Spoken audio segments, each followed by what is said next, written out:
Why?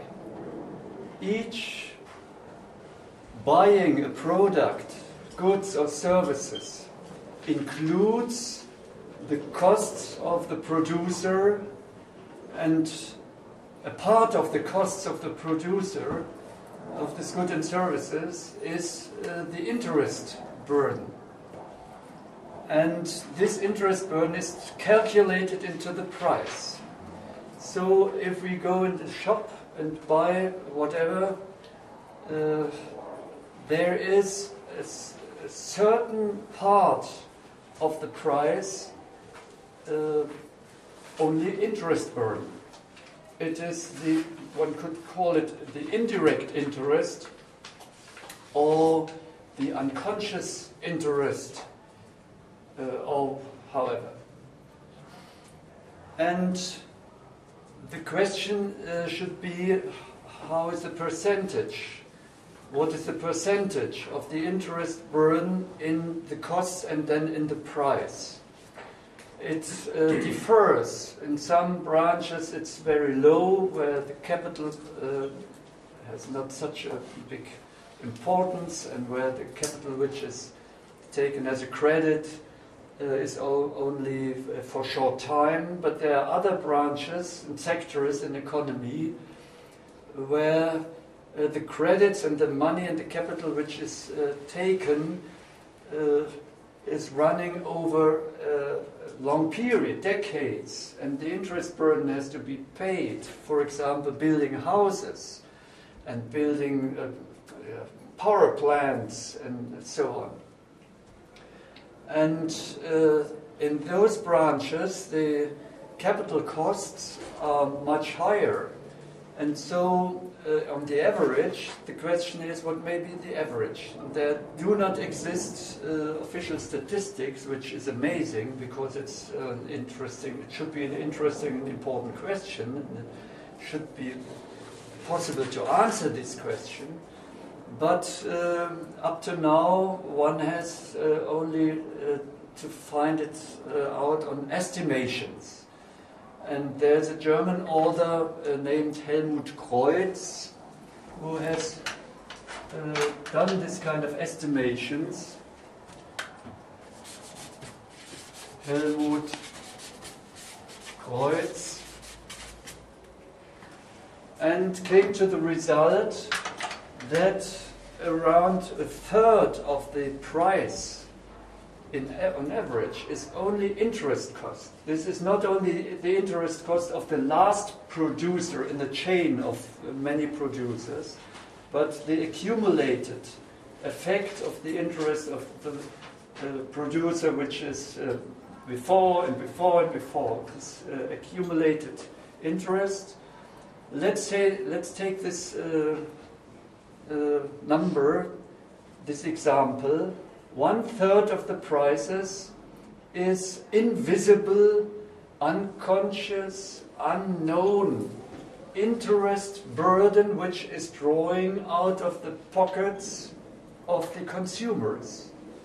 And in a similar way, it is drawn out of the pockets of the state budget, because if the state has to pay interest burden for the public bonds, for example, then, this is a part of what the state gets on taxes in this pocket of the budget. Also, the state pays and demands investments in infrastructure and so on. And in all these things, there's also interest burden. So also the state has an immense interest burden, not only the visible, but also this invisible. And maybe this is the invisible hand of Adam Smith, which takes out of the pockets of the big parts of society, including the state, interest burden. Okay, on the other hand, there is interest income for those only who have surplus money, more than it is consumed. and they are very glad. Wow, each year there flows interest income into this pocket. And they can think and assume that they are the winners, or they belong to the winners of the interest system. But this is an illusion.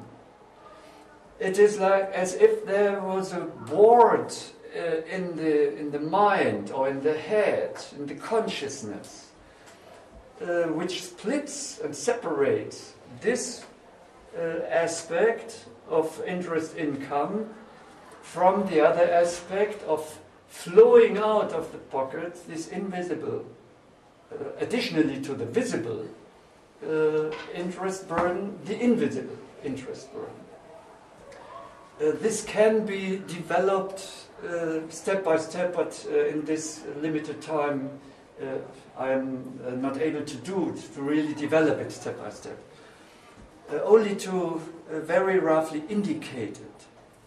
And one has now to compare how many parts, what percentage of the society gets more in this pocket than flows out, interest burden out of this pocket.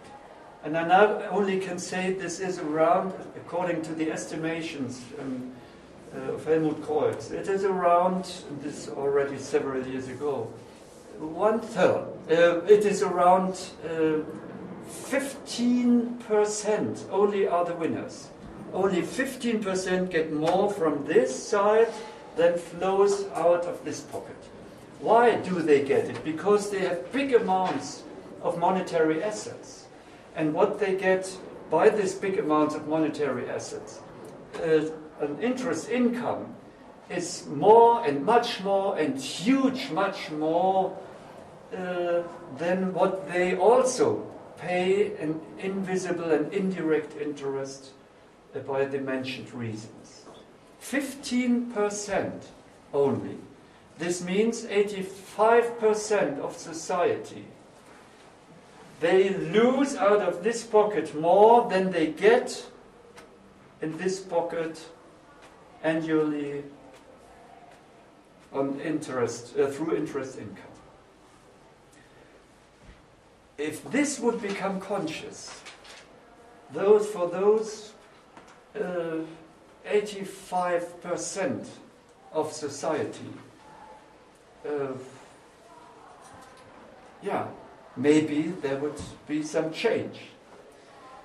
And Henry Ford is cited to have said, if the population would understand the monetary system, and this includes the interest system, if they would understand really deeply, we would have a revolution before dawn tomorrow.